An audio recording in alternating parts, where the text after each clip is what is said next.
Bonjour mon frère, bonjour ma soeur, j'espère que vous allez bien.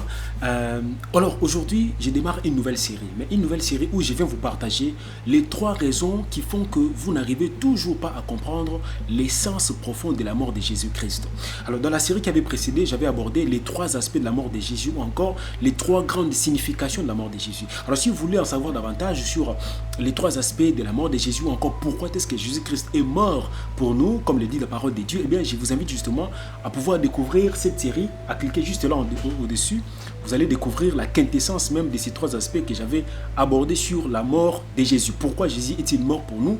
Vous allez découvrir ces 3 raisons. Les 3 raisons qui font que vous ne comprenez toujours pas la signification de la mort de Jésus. Pourquoi je le dis? Parce que moi-même j'ai fait une évaluation.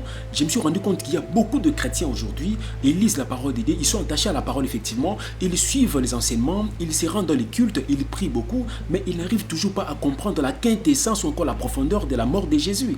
Alors moi, après une analyse un peu plus minutieuse, je me rends compte qu'il y a 3 raisons. En fait, il y en a beaucoup, mais je les ai condensées en 3 tout simplement. 3 raisons qui font que vous n'arrivez pas à comprendre la signification de la mort de Jésus. Vous savez pourquoi c'est important? Parce que si vous n'arrivez pas à comprendre la signification de la mort de Jésus, il vous sera difficile de pouvoir comprendre aussi l'essence de la vie éternelle, mais aussi par quel mécanisme nous allons hériter du royaume de Dieu. Parce que tout passe par Jésus-Christ. Alors si vous n'arrivez pas à comprendre pourquoi il est mort, l'essence profonde de sa mort, et il vous sera difficile de pouvoir comprendre toutes les choses qui dépendent de l'attachement à lui, le Seigneur, parce que c'est lui qui est l'intermédiaire entre Dieu et nous. Maintenant, la première raison qui fait que vous n'arrivez pas à comprendre la profondeur de la mort de Jésus, eh bien, c'est d'abord le manque de révélation. Vous savez que Jésus-Christ est mort, la mort de Jésus était visible à l'œil nu. Nous avons vu comment est-ce que Jésus-Christ avait été crucifié, comment il a été cloué à la croix. Mais la signification de cette crucifixion est purement spirituelle. On ne l'aperçoit pas avec des yeux physiques, c'est purement spirituel. Or, pour parvenir à comprendre ces choses spirituelles, il faut nécessairement une révélation. Révélation de qui? Révélation du Saint-Esprit. Donc j'insiste, la première raison qui fait que vous n'arrivez toujours pas à comprendre l'essence profonde de la mort de Jésus, c'est notamment le manque de révélation. La révélation du Saint-Esprit. Et en plus, ce n'est pas moi qui le dis. La Bible nous précise cette disposition dans le livre de Romains chapitre 12, verset 1 Corinthiens plutôt, excusez-moi, dans le livre de 1 Corinthiens chapitre 12, verset 3, c'est pourquoi je vous fais savoir que personne, quand il parle par l'Esprit de Dieu, ne dit Jésus est maudit. Et que personne ne peut dire Jésus est Seigneur si ce n'est par l'Esprit Saint.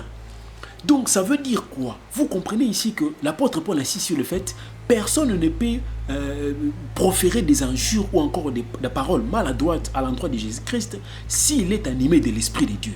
Jamais. Celui qui est animé de l'Esprit de Dieu ne peut pas proférer des paroles maladroites ou mal placées à l'endroit de Jésus-Christ. Parce que celui qui est animé de l'Esprit de Dieu comprend profondément la quintessence ou encore le sens de la faveur imméritée que nous avons obtenue auprès de Dieu grâce à notre Seigneur Jésus-Christ. Mais il dit aussi que personne ne puisse dire Jésus-Christ est Seigneur si ce n'est par l'Esprit de Dieu ou encore l'Esprit Saint.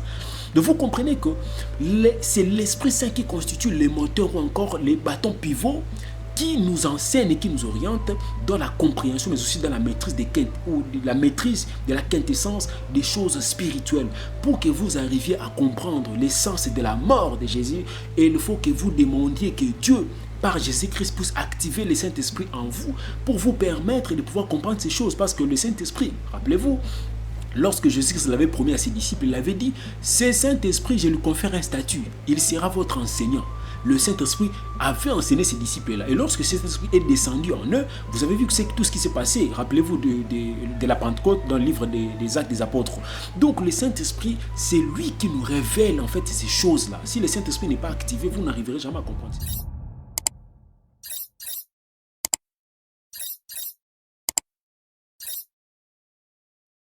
On va aborder encore un autre passage, c'est le livre de Matthieu chapitre 16, verset 16-17.